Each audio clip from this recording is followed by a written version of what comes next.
There we go. We got everything started. All right. So the swap subroutine is not, it shouldn't be too difficult, given that we have kind of talked about most of the concepts that you need to know for the subroutine. But I'm going to go over it anyway, just so that we have the answer. And if anyone has any questions, we can answer those questions as well. So that's what I said a little bit earlier. And this is just a regular function. There we go. Nope, that's not it. Cannot remember where I put the, huh? Question 4? Okay. There we go. Okay. So here's the swap subroutine along with main. So what I'll do is I'm going to start from scratch, as if main does not exist yet. So I'll start with main and kind of explain the whole process, of how the code is written. So we'll go ahead and get rid of this. And we'll get started with main. Assuming we want to run this program using the command line version of Logisim, we're going to start with a no op.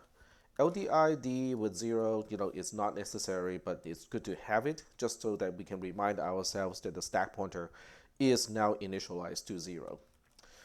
Main as a label is also not needed because it is the program. The processor automatically starts with the program counter being 0, so we always start from location 0 anyway. So there's no need to define main in order for somebody to call main.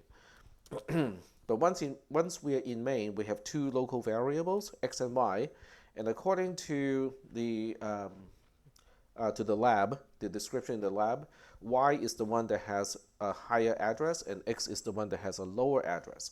So the way we do the allocation is, y has a higher address, x has a lower address, and then once we are done with the allocation, we want register D to point to the last thing that we allocate, which is local variable x.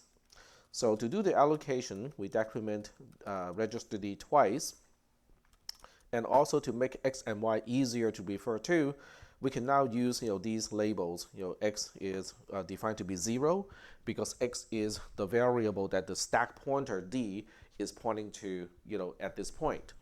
And then y is, as a label, is defined to be 1.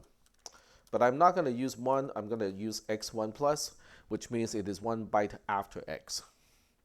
So that means x is basically every time the assembler sees the label x, it is basically just saying, oh, you mean 0.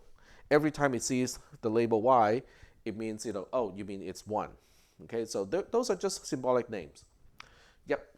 You say 0, shouldn't it be 1 less than 0? Because it's starting at 0 is a bit, it loops around. No, it is 0 because it is 0 bytes from where the stack point is pointing to. Oh, so 0 offset. It's an offset, right? Got it. So I use the names to remember the offset from where the stack pointer points to. Okay. So technically speaking, you can change the labels to be x underscore offset from stack pointer, but everything is an offset from the stack pointer, so that part becomes kind of redundant. Okay.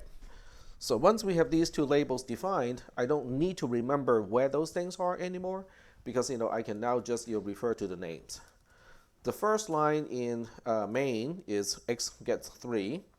So the way we do it is pick one register. A is fine. A has no special meaning in this context. So we just say LDIA with x. Okay. So if I want to comment what this is going to do is A is going to be basically 0 at this point. And then we add AD. So what we're doing is we're adding the stack pointer to x, which is the displacement. So A is now the address of x on the stack. Once we have the address of x on the stack, that's good. And then we have to use another register, let's say register B, to store whatever is on the right hand side. Okay, so this one is really easy, what it actually results in. And then we need a store instruction because A has the address of x already. So by dereferencing it, we're storing into x, and B already has the right hand side value. So when this is done, we are basically saying the dereference of the address of x gets 3. Okay, when you say the dereference of the address of X, that's really just a redundantly long way to refer to X. Is that okay? Does everybody remember that dereference and address of, they kind of cancel out each other? Okay. All right. So this is done. The next one is LDI AY. Okay. So A is now 1, which is the displacement from where the stack pointer points to where local variable y is. The same thing, add AD, don't forget that step because otherwise A is really just an offset, it is not an address. But once you add the stack pointer at a time to the offset, then it becomes the address. LDIB with 7 this time, and then STAB, kind of the same deal as last time, but this time it is the address of Y that is being dereferenced. So that ends up storing the 3 and the 7 into the 2 locations on the stack. So now, if this is not given to you, because you're actually given this code already, but if this is not given to you and you are the one who is writing this code, I mean, you can just put a halt instruction right here and then run the program in GUI mode, okay? Because we are not moving up and down the stack, we're only moving down this time. So we can actually put a halt instruction here, run it in simulator in GUI mode, and see what items or what values are actually stored on stack, and double check and make sure that, okay, I'm guessing, Y should be at location FF. So location FF should have a value of 07, and then location FE, which is one location below that, should have a value of 03, and then register D, which is the stack pointer, should be FE when we get to the halt instruction, assuming that we put a halt instruction on line 21. So you can actually write and debug your program step by step, okay? At least with stuff like initialization, allocation of variables, and stuff like that. So that's probably a good idea to write your programs in kind of small steps. So the next thing we need to do is to call swap, and we need to pass the 2 arguments, the address of Y and then the address of X, because we have to push the arguments last one first. Okay, so the second argument is pushed first. So assuming that I don't do any trick to remember the address of Y or to notice that it is still in register A, I can go back and recompute it. Okay, it's not a big deal. In this class, I don't take points off because a solution is not optimal. So we just go back and recompute the address of Y. And now we need to push it. Pushing something means we are allocating that location on stack and then storing into the location that we have just allocated. So this is going to push the address of Y on the stack. Now we need to do the address of Y at the address of X, which seems to be the same thing. Now don't copy this yet, okay, because it's not correct at this point. So I'll show you why it is not correct and the easy way to correct it. Okay, so it will appear that this code should push the address of X on the stack, but that is not what it's going to do. The problem is at this point, the stack pointer, okay, if you look at line 26, at this point, the stack pointer is no longer pointing to local variable X.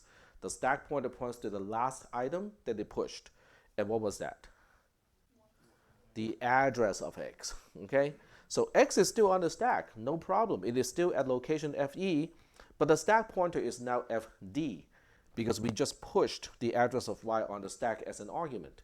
So that means we cannot use this method directly because we have to account for that 1 extra byte that is on the stack that was not there. So this will solve the problem. Yep. I believe so. Yep. I can see, you guys cannot see it, but down here, there's the green button in OBS that says that we're streaming. And I think the audio is good too. I'll double check. Yep, so the audio is good. All right. All right, so getting back to the code here. So now we have pushed the address of X and also the address of Y on the stack. Now it's time to push the return address. So to push the return address, we use a kind of, template of code to do it. We decrement D first, and then we do an LDI to either register A, B, or C. And then the code that we specify here is .5 plus to basically say, the address that is 5 bytes away from the start address of the LDI instruction is loaded into register A.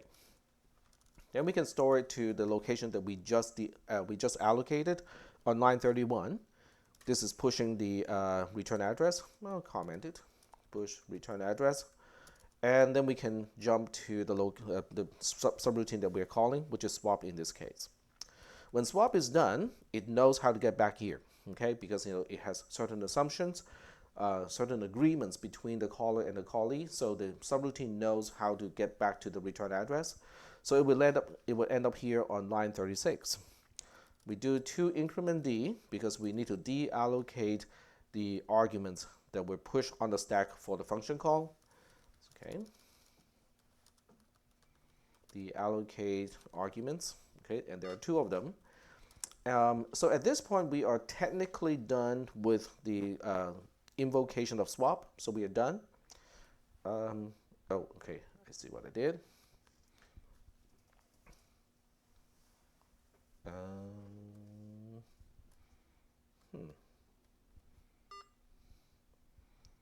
I think one of the key is stuck. Uh-oh. Okay, let me see if I can fix that by switching between screens. No, it doesn't like that. Oh, okay, now it's fixed. Okay.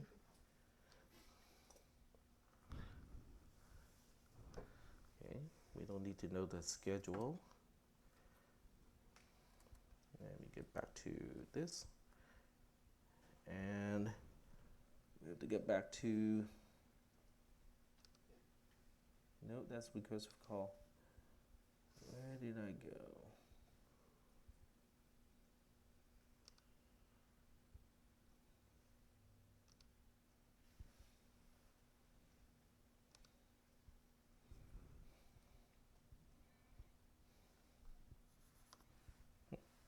I do not know what just happened because I didn't touch a whole lot of things.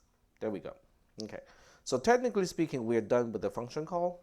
So we are supposed to get to the halt instruction, but we are not. I'm going to do 2 more things before we get to the halt instruction, because all local variables should be deallocated by the subroutine itself. So these 2 increment Ds are here because we need to deallocate the local variables. So the idea is by the time we get to the halt instruction, the stack pointer should be back to 0. Okay? For X and Y. Those are for X and Y. Yes, so the local variables are referring to X and Y. All right, so this is the skeleton of main, okay? And if you have to write the entire program, it would not be a bad idea to go to swap and just implement the minimum thing you need to do with swap, which is LD BD to retrieve the return address, retrieve return address, and then we do that increment D to deallocate the returned address, and then JMPB to back to the caller. Now, does swap do a single thing? No. But is it going to mess up things from the perspective of the caller? No. It's just saying, okay, I'm doing a return right away. I'm not using the parameters for anything. I'm not doing any operation. But this should be a functional program from the perspective of being able to trace through it, make sure that the stack stays balanced, and be able to understand what is really pushed on the stack from the perspective of swap. Are we good so far? Okay. How many people did this kind of like gradually work on your program so that you have a better understanding of what is actually pushed on the stack? Okay. If you do it, I think it's helpful. Okay, to get a better understanding of what is really being pushed on the stack and why we push those particular values. It's not 100% necessary. Okay, so moving on, okay, assuming this program, yeah? I just watched the actual stack itself and ticked through the program and Yeah. make sure everything was changing. That works too. And I also watched the registers. Yep. You can certainly do that because the registers are reported in Logisim itself, and then you can open up the RAM edit window, and when you run the program, so you can actually see the locations getting changed.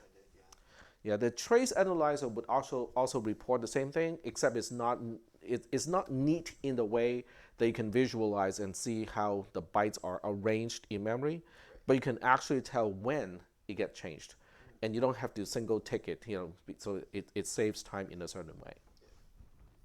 So both are good methods, but the idea is to go slow and fully understand what is going on, when your program executes. All right, so when we're in swap, what can swap count on? Okay, that's the question. In this case, because swap is expecting 2 parameters, it can expect 3 things on the stack.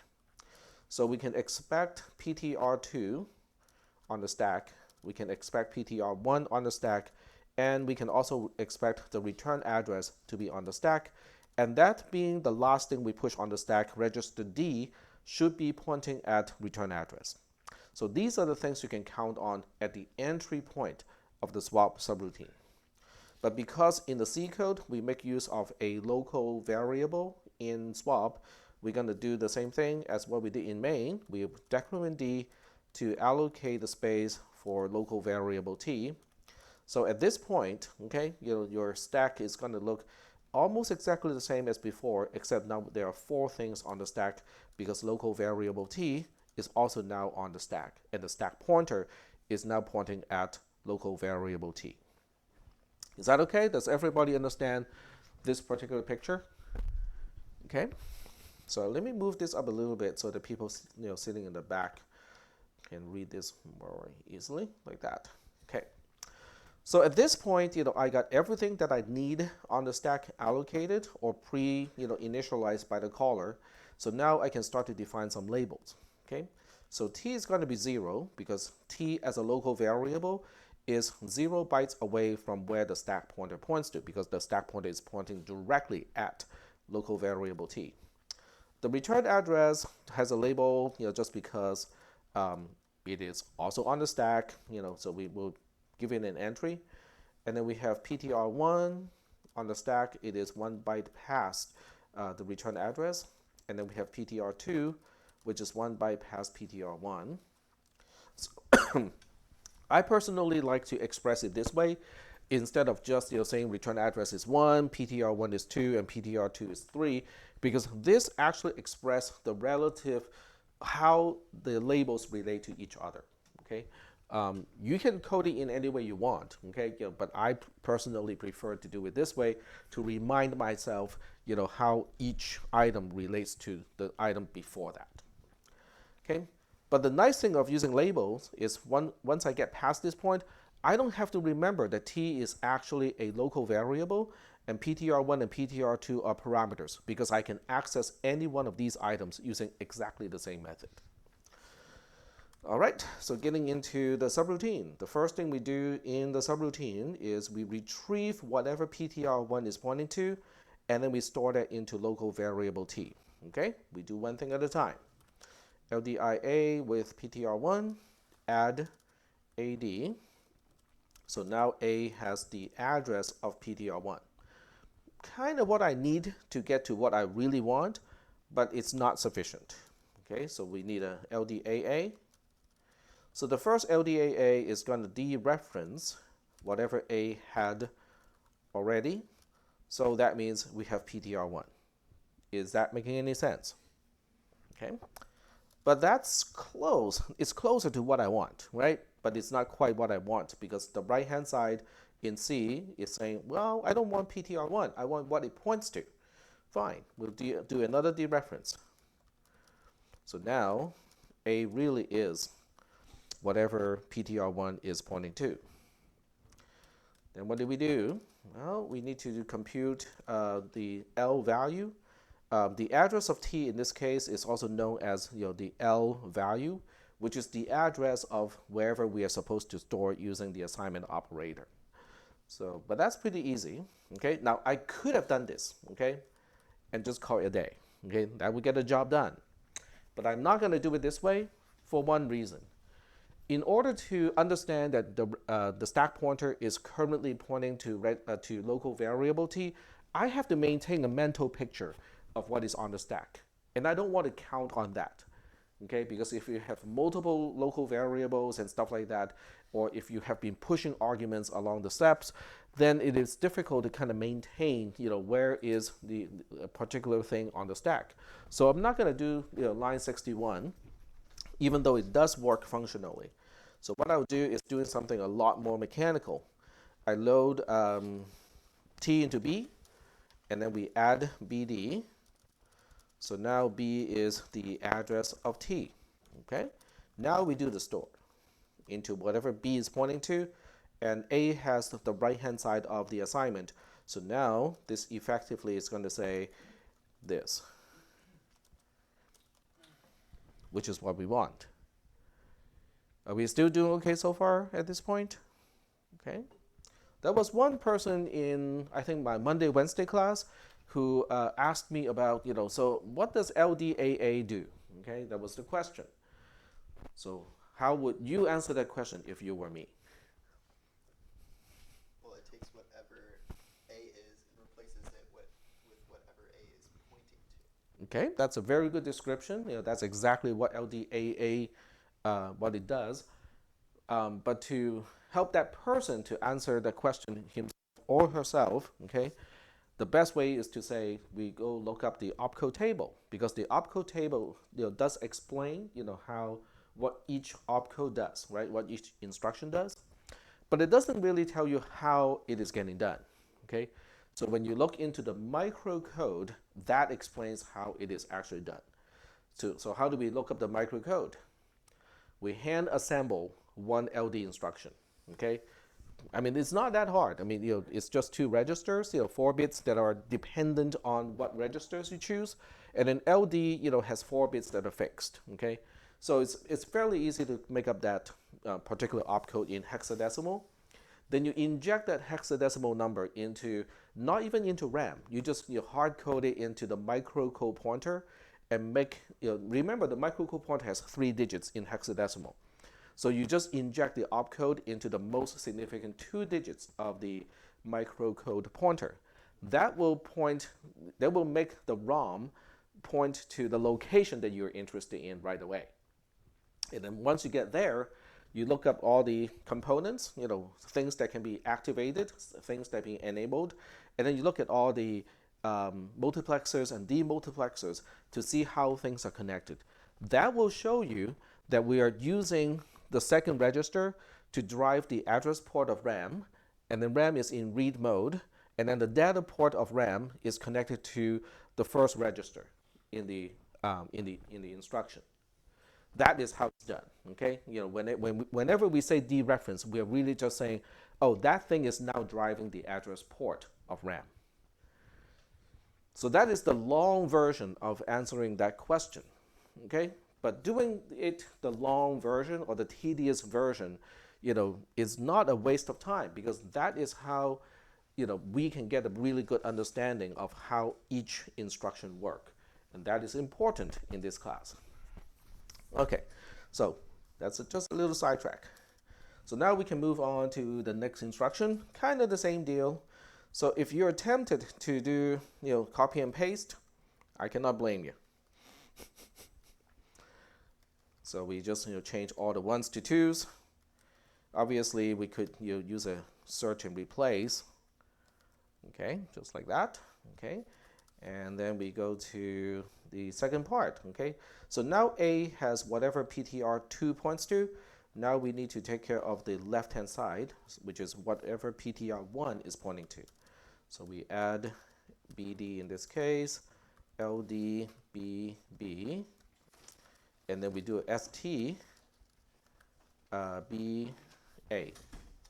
So that will accomplish what we need to do in this case, which is basically saying whatever PTR1 points to is now getting whatever PTR2 is pointing to. Are we doing okay so far with this one? Okay. And then the last one is to retrieve whatever is in T and put it into whatever PTR2 is pointing to. So, okay, we can do it slightly longer way, LDIAT, add AD, and this time we only need one load because we are referring